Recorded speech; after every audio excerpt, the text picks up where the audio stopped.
High, আজকে আবার একটা নতুন ভিডিও নিয়ে চলে এসেছি, নতুন রেসিপি। এটা হচ্ছে ওলের চপ বা ওলের বড়া, যাই বলো না কেন, যে নামে তুমি ডাকো, এটা কিন্তু খেতে হেব্বি হয়েছে। চলো দেখে নিই রেসিপিটা। এই যে প্রথমে ওলটাকে সেদ্ধ করে নিতে হবে ভালো করে, তারপর তার মধ্যে অল্প একটুখানি নারকোল কুচিয়ে গুঁড়ো করে গ্রেট করে নিয়ে নিতে হবে। তার মধ্যে একটু বেসন নিয়ে নিতে হবে। তোমাদের যে ইচ্ছা সেরকম বেসন, যে কোম্পানির সেরকম বেসন নিয়ে নিতে পারো।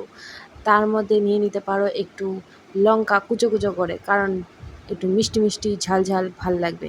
একটু স্বাদ মতো নুন নিয়ে নেবে, আর তার সাথে নিয়ে নেবে হচ্ছে মিষ্টি। সেখানে তুমি চিনির বদলে গুড়, যেটা তোমার ইচ্ছা সেটা কিন্তু নিতে পারো। সাথে নিয়ে নিতে পারো সাদা তেল, কারণ ভাজতে তো হবে, যেহেতু চপ বলেছি বা বড়া বলেছি, ভাজতে তো হবে।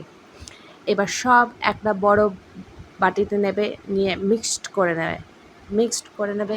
প্রথমে ওলটাকে নেবে, দিয়ে ম্যাশ ম্যাশ ম্যাশ চামচ দিয়ে একটা ম্যাশ করে নেবে। তারপর নিয়ে নেবে নারকোল কুচোটা, ভালো করে গ্রেট করে রাখা নারকোলটা নিয়ে নেবে। তারপর মিষ্টিটা দিয়ে দেবে। তারপর তোমার যে লঙ্কা কুচিটা ছিল সেটা দিয়ে দেবে।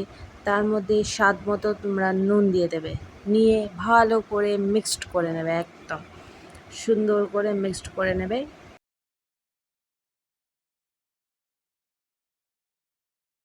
তারপর নিয়ে নেবে বেসনটা তোমরা প্রথমে অল্প দেবে, 2 চামচ কি 1 চামচ মতো।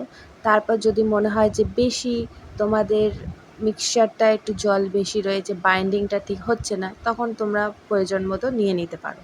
হাতে একটা তেল নেবে, একটা তেল না মানে হাতে একটু তেল লাগিয়ে নেবে, নিয়ে একটু বড়ার শেপে বা কোপ্তার শেপ করে একটা বাটিতে রেখে দেবে। প্রথমে কোপ্তাগুলো বানিয়ে নেবে বা বড়াগুলো বানিয়ে নেবে।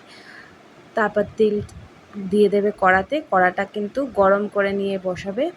তারপর তেল দিয়ে দেবে। তেলটা একটু গরম হলে, খুব বেশি গরম করলে হবে না, আবার খুব ঠান্ডা হলেও হবে না, একটু গরম করে নিলে তার মধ্যে কোপ্তা বা বড়াগুলো আস্তে আস্তে কিন্তু ছেড়ে দিতে হবে। দেখছো এখনও ভালো মতো কিন্তু গরম হয়নি, কিন্তু ছেড়ে দিতে হবে।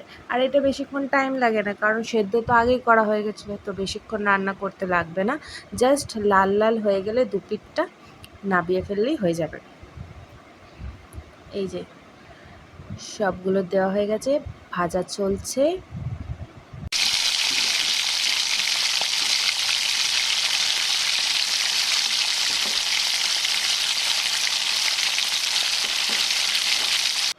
এক পিঠটা লাল লাল ভাজা হয়ে গেলে এরকম করে উল্টে নিয়ে ভেজে নিতে হবে। তোমরা চাইলে এয়ার ফ্রায়ারেও কিন্তু ফ্রাই করে নিতে পারো।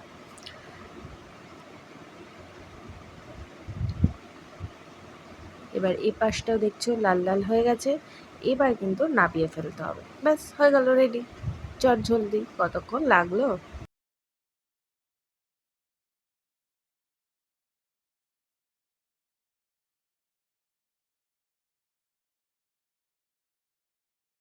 এটা কিন্তু খেতে দারুণ হয়েছে, গরম গরম একবার খেয়ে দেখবে।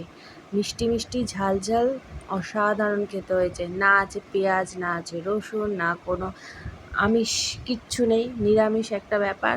গরম ভাত দিয়েও খেতে পারো, আমি তো শুধুই খেয়ে নিয়েছিলাম যদিও। চলো ট্রাই করে দেখো, টাটা।